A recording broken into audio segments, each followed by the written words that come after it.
Open the gate and lower your steel, soldier. The ambassador of Sarn does not surrender his honor at a doorway. The man who said it stood 18 inches from my chest, and I did not move, because moving was not mine to do. I was the sentry on the envoy's gate of Harrowmere House, the narrow stone throat through which every visiting court must pass before it sets one polished boot on the king's ground, and my orders that morning were as plain as orders ever are. No man enters armed. No bag enters unopened. No exception is made for rank, for treaty, or for temper. I had stood that gate for 3 years, and in 3 years I had learned that the gate is not a courtesy. It is a promise the house makes to itself.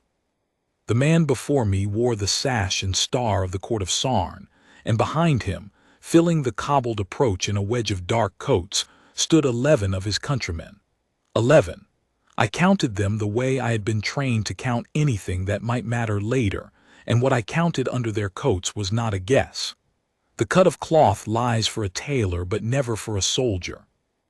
Each of the 11 carried a sidearm on the left hip and a long knife at the small of the back, and 3 of them carried something heavier slung beneath the arm, the shape a coat cannot fully hide. They were not aides. They were a fighting detail, and the ambassador had walked them up to my gate as if a gate were a thing that opened for the size of a man's escort. "You will stand aside," he said, "or you will be the reason 2 crowns part badly." I will tell you exactly what I thought, behind the face that showed him nothing. I thought, the heavier I am held to the rule now, the lighter the whole house sleeps tonight. And I thought of the screening shed 40 feet to my left, where the wands and the tables and the patient clerks waited to do their slow, honest work on every soul who came through, and how that shed was the difference between a state visit and a wound waiting to be opened. "Your Excellency is welcome," I said. "His guards are welcome through the shed, unarmed like every man before them. The arms wait at the gate." A muscle moved at his jaw. I had seen that movement before on men who had never in their lives been told no by anyone wearing less braid than themselves. It is not anger, not yet. It is the moment a powerful man recalculates whether the small obstacle in front of him is a thing or a person, and decides that a thing can simply be pushed. "You misunderstand me," the ambassador said, and he smiled, which was worse than the muscle in his jaw. "In my country, a man of my office travels with his honor guard, and his honor guard does not yield its blades to a porter at a service door. To ask it is an insult to my king. You are not insulting a sentry, boy. You are insulting a nation. Now, open the gate." Behind him, the 11 shifted their weight, all at once, the way a line of men does when it has been drilled to move on a breath rather than a word. The 2 senior of them came up to either shoulder of the ambassador, and one let his coat fall open just enough that the lamplight found brass. It was not an accident. Nothing those 11 did was an accident. They were showing me the cost of the word I had just said, and they were waiting to see if a man alone at a gate had the spine to say it twice. I said it twice. "The arms wait at the gate, Your Excellency, every man through the shed." That is the king's rule, not mine, and I have no authority to set it down, and I would not if I had. For a long moment the only sound on the envoy's approach was the wind off the river worrying the lamp chains overhead, and the small wet click of the ambassador's gloved hand closing into a fist and opening again. Then he turned his head a quarter-inch toward the senior man on his right and said something low in the tongue of Sarn, and the senior man stepped forward and put his hand flat against the iron of the gate beside my shoulder, and pushed. He did not push the gate. He pushed it to learn whether I would let it be pushed. I let my eyes go to his hand, and then to his face, and I held them there, and I did not yield the inch he was asking me for. I had not raised my voice. I had not raised my rifle. A sentry's whole art is the difference between a wall and a fight, and the wall is always the harder thing to be, because a wall does not get the satisfaction of a blow. The man took his hand off the iron. He had learned what he came to learn, and he did not like the answer. "You will regret making this small," the ambassador said. "I am making it exactly the size it is, sir. I said. And then, because the next part is the part that holds the house together when men like him lean on it, I did the one thing my orders did require of me. I lifted 2 fingers off the stock of my rifle, the smallest signal a man can make, and 40 feet behind me, in the shadow of the shed, my sergeant saw it and began to walk. His name was Sergeant Maddox, and he had stood more gates than I had years, and he did not hurry, because a sergeant who hurries tells the watching court that something has gone wrong. He came up at my shoulder at the pace of a man with all the time in the world, and he looked once at the 11 and once at the ambassador and once, very briefly, at me, and what passed over his face was not alarm. It was the particular grim satisfaction of a man who has just been handed exactly the kind of morning he was built for. "Your Excellency," Maddox said, "Sergeant Maddox of the King's Gate, my corporal has told you the rule. I am here to tell you the rule does not change for the size of the man asking. The shed is open. Your guards are honored guests through it, unarmed. The blades wait here under our hand, and they are returned to the last man as he leaves. We have done it for the envoys of 9 courts this season. We will do it for the 10th. 9 courts, the ambassador said softly, did not have my king's honor to lose. "With respect, sir," said Maddox, "your king's honor is not at my gate. Your king's safety is, so is ours, and so is every soul inside these walls who trusted us when they let your detail walk up this hill."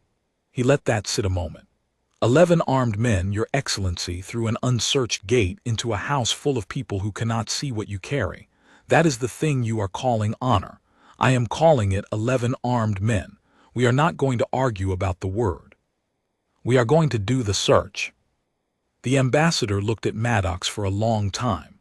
Then he looked at me, the corporal who had started it, the small obstacle that had not pushed aside, and I watched him decide that the way to win was to go over our heads, to find someone in this house grand enough to be embarrassed, and to make our rule the price of his embarrassment. "Then fetch me a man," he said, "whose name is worth more than a sergeant's. Fetch me the steward of this house, and we will see whose honor stops at this gate." He did not know it yet, but he had just asked the worst possible question, and the house was about to answer it with one voice. I should tell you what hung on that morning, so you understand it was not a small thing the ambassador asked, and not a small thing for us to refuse.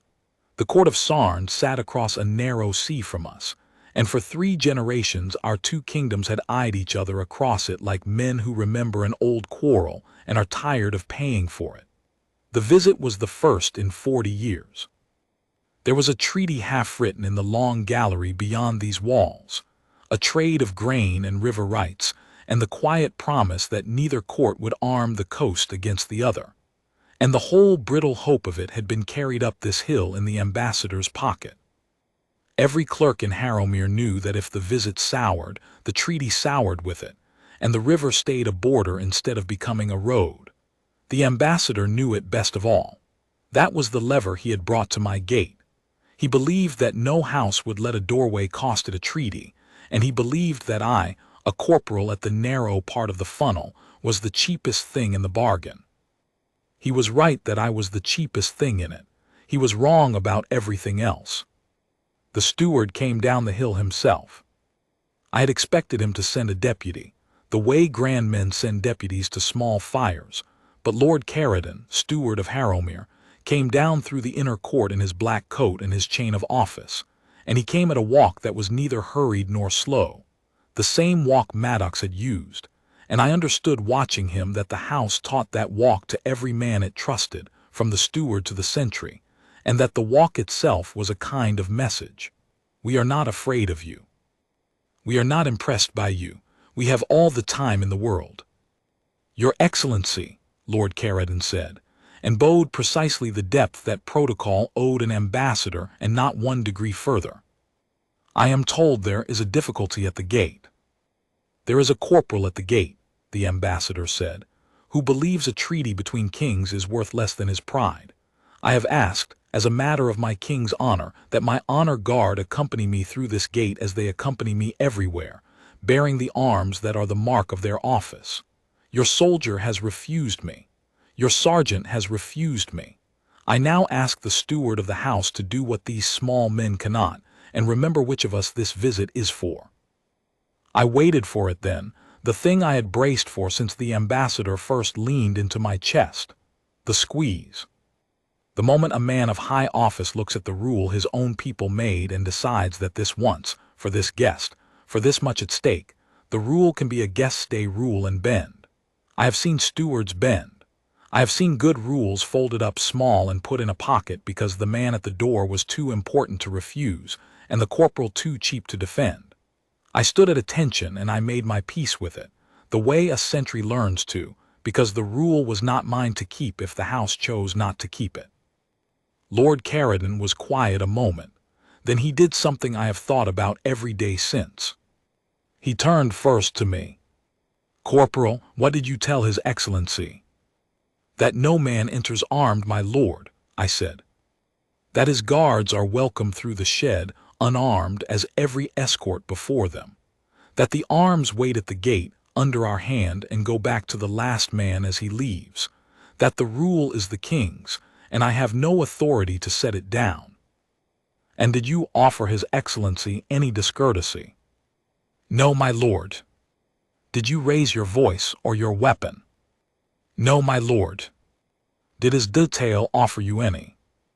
I hesitated because I am not a man who likes to carry a tale. Maddox answered for me, level as a paved road. "One of the ambassador's men put his hand to the gate and pushed it, my lord, to test the corporal. The corporal did not give him the inch." Lord Caradon nodded slowly, and then he turned back to the ambassador, and when he spoke his voice had not risen at all, which is how I knew the house had already decided. "Your Excellency, you have asked me to overrule my corporal. I am not going to do it. I am going to do something I think you will find more troublesome, which is to agree with him in front of you and to tell you why, so that you carry the reason home and not merely the refusal." The ambassador's face went very still. "This gate," Lord Caradon said, "is the only promise this house can keep to every soul behind me. There are 400 people inside these walls this morning, clerks and cooks and old men who carried the post when I was a boy, and not one of them can see through your guards' coats to know what your guards carry. They cannot consent to 11 armed strangers in their corridors, so we consent for them at this gate by letting no one carry steel past it who has not laid that steel in our keeping. We do it for your detail and we do it for our own. The king's own son comes through that shed when he returns from the country. I came through it this morning. There is no man in Harrowmere whose rank exempts him, and there will be no man in Sarn either, because the moment there is one, the gate means nothing, and a gate that means nothing is the most dangerous thing a house can own." "You compare an ambassador," said the man from Sarn, "to a cook." "At this gate," said Lord Caradon, "yes, that is precisely what the gate is for." For a moment I thought the ambassador would turn on his heel and take the treaty down the hill with him, and I think Lord Caradon thought so too, and did not move to stop it, which told me more about the man than any speech. But the ambassador did not turn. He played the only card a man like that has left when the rule will not bend and the steward will not blink. He raised his voice, not at the steward, not at Maddox, but past them, to the gallery windows above the inner court, where I now saw that faces had gathered, drawn by the long delay at the gate. He raised his voice to the audience. "Then hear it said," the ambassador called, "that the court of Sarn came in peace to offer its hand, and was made to stand in the cold and be searched like a smuggler, its king's honor weighed against a porter's rule. Hear it, and let the histories of both our houses record which of you valued a doorway over a treaty. It was well done, I will grant the man that. It was the move of someone who understood that he could not win the gate, so he would try to win the story of the gate, to make us the small, suspicious, proud little house that had insulted a king over a knife, so that whatever happened next, the wrong would wear our coat and not his. And for one breath it nearly worked, because that is the cruel thing about a man who weaponizes shame. The house had 400 good reasons to keep its rule and only one to break it, but that one reason, the fear of being the villain in someone else's telling, has folded stronger men than Lord Caradon. I felt the whole morning tip there, on the edge of a single decision. And then, from the windows of the gallery, and from the shed, and from the inner court, the house began to answer the ambassador's question about whose honor stopped at the gate, and it did not answer the way he expected, or the way I feared, but in a way I have never forgotten. The first to move was an old clerk named Mr. Felling, who had carried the screening tables for 30 years and walked with a cane and feared no man on this earth.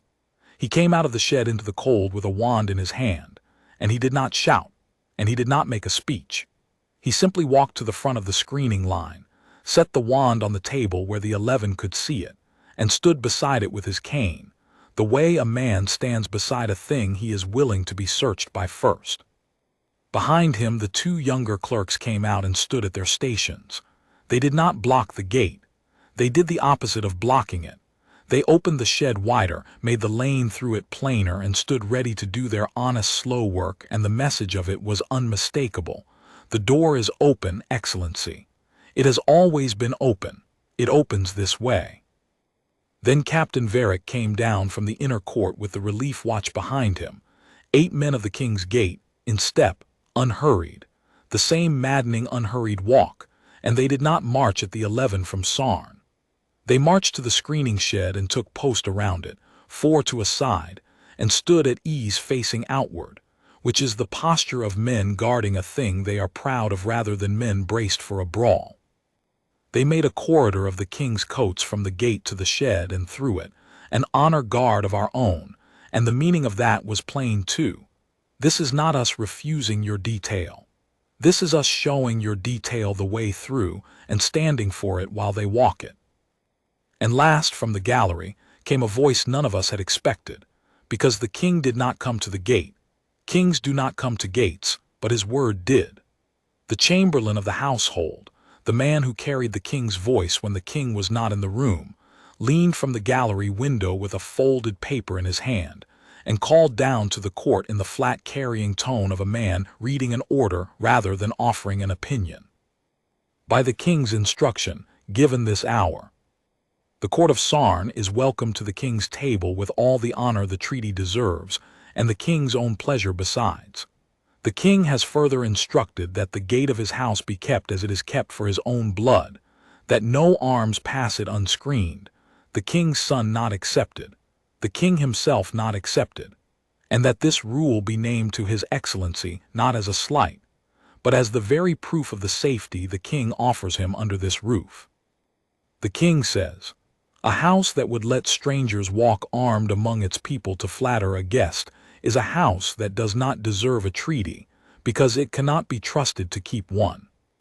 The king says, "Let the ambassador be searched as the king is searched, and let him know by it that he is as safe here as the king." There was a silence after that, the way there is a silence after a bell. I have turned that order over many times in the years since, and what I have come to understand is its quiet genius, that it did not refuse the ambassador his honor at all. It handed it back to him doubled. It took the thing he had brought as a weapon, his honor, and set it down beside the king's own honor, on the same table under the same wand, and said, "Here, they are equal, they are searched the same, that is the respect." The ambassador had come expecting to be told he was less than he thought. Instead, he had been told, in the king's own voice, that he was exactly as much as the king, no more, which he had wanted but no less, which he had not dared hope, and which is a far harder thing to be angry at. I watched the lever break in his hands. He had come to make our rule the price of his shame, and the house had refused to be ashamed. He had called to the gallery to make us the villain, and the gallery had answered not with apology and not with insult, but with the plainest fact in the world, spoken in a king's voice, that the rule which searched a porter searched a king, and there is no shame a man can manufacture out of being treated like a king. But a man who has built his whole approach on a single lever does not set it down the instant it slips. He grasps it harder, because the alternative is admitting that he came up the hill with the wrong tool. So the ambassador tried once more, and the manner of his trying showed me, more than anything else that morning, the difference between his court and ours. "The king is generous," he said, and his voice had a new edge to it, the edge of a man who has heard a thing he cannot argue with and means to argue with it anyway. "But the king is not at this gate. The king has not stood in the cold.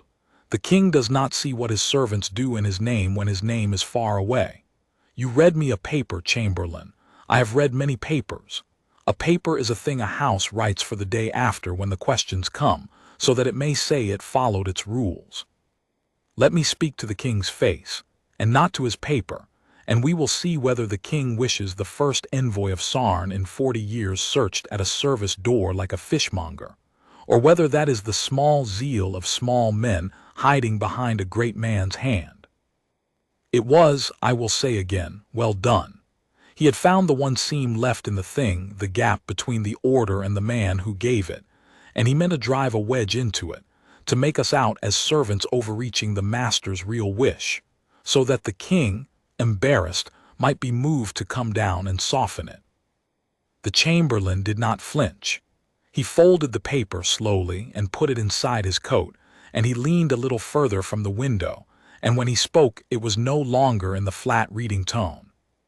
It was a man's own voice, and it carried. "Your Excellency, I have served at the king's right hand for 19 years. I did not read you the king's wish. I read you the king's instruction given to me an hour ago with his own mouth, when word reached him that a court's escort had come armed to his gate. I will tell you what he said before he gave it, since you would rather have the man than the paper. He said, 'Then they have honored us, for they have brought us the chance to show them what we are.' He was not embarrassed, Your Excellency. He was pleased. A house is never so plainly itself, as in the moment it is asked to be less than itself and declines. You have given the king the finest gift of your visit, and it is not in the grain or the river rights. It is that 400 of his people and a corporal at a gate and an old clerk with a cane will stand by his rule when a king's envoy leans on it, and that he did not have to come down the hill to make them. That is a house worth ruling. That is a house worth visiting. Come up, sir, and be searched and be safe, and let us go in to dinner." I have never heard a thing answered so completely. The ambassador had reached for the gap between the order and the man had reached back through it and closed his own hand over the order, and there was no seam left to drive a wedge into. He stood there with nothing left to lean on, and I watched him feel the whole weight he had been pushing against give way at last, not because we had pushed back harder, but because there had never been anything to push. We had only stood. The wall does not win by striking. It wins by being exactly where it said it would be when the leaning stops. Lord Caradon turned to the ambassador, and his voice was gentler now, because the hard part was done, and a wise man is gentle once he has won. "Your Excellency, no one here has weighed a treaty against a doorway. We have told you what the doorway is worth, which is everything, because it is the same doorway your safety passes through, and your king's grain and our king's word. Walk it with us. Lay the arms in our keeping, and take them up again at the last, and let the histories record, if they trouble to record a gate at all, that the court of Sarn was searched no harder and no easier than the king of Harrowmere, and counted itself honored by the company." For a long moment the ambassador of Sarn stood between his 11 armed men and the open lane of the shed, and I watched the calculation run behind his eyes the way it had run when he first decided I was a thing and not a person. Only now the sum came out differently, because there was no longer a small obstacle to push aside. There was a house. There was a clerk with a cane and a wand. There was a corridor of the king's coat standing at ease and unafraid. There was a king's own voice in the air saying, "You are as safe here as I am." And there was, I think, the slow cold understanding that the story he had meant to carry home, the proud little house that insulted a king, could not now be told, because every soul who had watched the gate had watched the house offer him its own king's honor on the flat of its hand, and no man can sell a tale of insult that 100 witnesses know to be a tale of courtesy. He turned his head a quarter-inch toward the senior man on his right, the one who had pushed the gate to test me, and he said something low in the tongue of Sarn. And the senior man hesitated, because what he had been told to do was not a thing his pride wished to do, and then he obeyed, because that is what a disciplined man does whether he likes it or not, and the obedience cost him, and I respected him for paying it. He stepped to the screening table, and he drew his sidearm, and he laid it down on the wood in front of Mr. Felling, the old clerk with the cane, then the long knife from the small of his back. Then he stepped through the wand and stood for the search, and Mr. Felling searched him as gently and as thoroughly as he had searched the envoys of 9 other courts that season, an old man's hands moving with the unbothered patience of 30 years. And when it was done, the clerk said, "Thank you, sir," the way he said it to everyone, and the man from Sarn looked at him and gave him the smallest nod a soldier can give another soldier and went through. One by one, the 11 followed him. The sidearms came off, and the long knives, and the 3 heavier things under the arms that I had counted and named to myself an hour before, and each was laid on the table, and tagged, and set in the locked rack under our hand, and each man went through the wand in the clerk's patient hands and out the far side into the king's house, unarmed and unharmed, and, I think, a little disarmed in the other sense too. Because it is hard to stay furious at a man who searches you the way he searches his own king, and thanks you for the trouble. The ambassador came last. He did not look at me as he passed, but he stopped for half a breath in front of Lord Caradon, and what he said I have kept all these years. "In Sarn," he said very low, so that only the steward and I at his shoulder could hear it, "a gate that does not open for an ambassador is an insult. I came up this hill certain of it." He looked, for the first time, at the corridor of the king's coach standing at ease, at the old clerk and his wand, at the locked rack where 11 men's steel lay tagged and safe, at the gallery windows where the king's words still seemed to hang in the cold air. "I find I have been shown a kind of respect my own court does not know how to give. You did not search me to make me small. You searched me to make me safe. We do not—" He stopped. He was a proud man, and the rest of the sentence was a hard one, and he was not certain he wished to say it in front of a corporal. He said it anyway. "We do not, at home, trouble to make a guest safe. We trouble to make him flattered. I think yours is the better trouble." Then he laid his own sash, pin, the small star of his office, which I do not think any rule required of him, on the table beside Mr. Felling, and stepped through the wand bare of every mark of his rank, and was searched like a man and not an emblem, and went through into the king's house with his head higher than when he had come, which I would not have believed possible an hour before. I went back to my post at the gate. That is the part people never understand about a sentry's day. The thing happens and the house holds, and then you go back to the cold and the iron and the wind off the river, and you stand, because the gate does not know that anything happened, and the next court up the hill will need it kept exactly the same. Maddox took post beside me a moment, and he did not say well done, because we do not say that to each other for doing the thing we are sworn to do. He said, 11, you counted. 11, sergeant. 3 of them heavy under the arm. 3, sergeant. Good eyes. And that was the whole of it. And it was more than enough, because a sergeant telling you that you counted right is a sergeant telling you that you can be trusted at the narrow part of the funnel, and there is no higher thing said at a gate. What I learned of the rest, I learned the way a sentry learns everything, in pieces, from the men who came back down the hill, and from the long slow afterward in which a morning at a gate becomes a thing the house remembers. The treaty was signed. Not that week, and not without a hard fortnight of clerks and maps and the river argued over yard by yard, but it was signed, and it was signed on the house's terms, which is the part I want you to mark, because the ambassador had come up the hill believing that the way to win the treaty was to win the gate, and the truth was the opposite. The court of Sarn, I am told, went home and spoke of Harrowmere not as the proud little house that had searched a king's envoy like a smuggler, but as the house that searched its own king the same as a porter, and counted every man under its roof worth the trouble of keeping safe. And that telling, which the ambassador himself carried home, and would not let his court soften into a grievance, did more for the trust between the two crowns than any flattery at the gate could have. You cannot build a treaty on a house that bends its own rules to please you.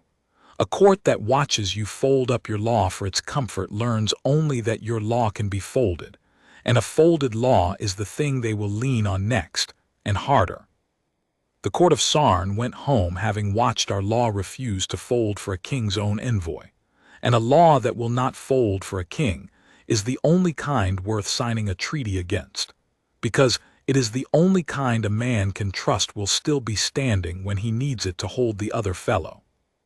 The senior man from Sarn, the one who had pushed my gate to test me, came down the hill on the last day of the visit to take up the 11 arms from the rack. I unlocked it myself and handed each piece back to the last man as the rule required, and when I came to his sidearm and his long knife I gave them to him plainly, his by right, returned as promised, no triumph in it, because a rule kept is not a victory over the man it was kept against. He took them and he looked at me a moment, and then he did a thing I did not expect. He came to attention and he saluted me, a corporal at a gate, the way one soldier salutes another whose post he has come to respect. I returned it. We did not share a word of each other's tongue. We did not need one. He had pushed my gate to learn what kind of man held it, and he had learned, and he was soldier enough to honor the answer.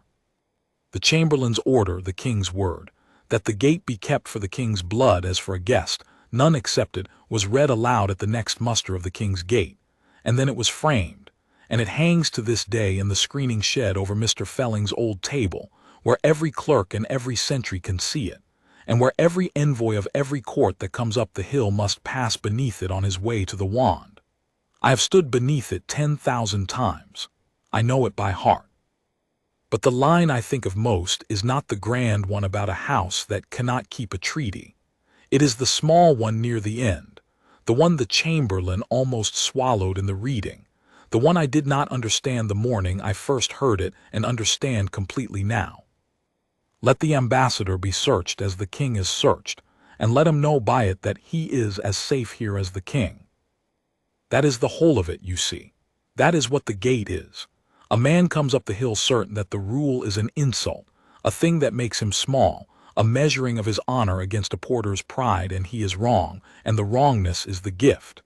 The rule does not measure his honor against ours.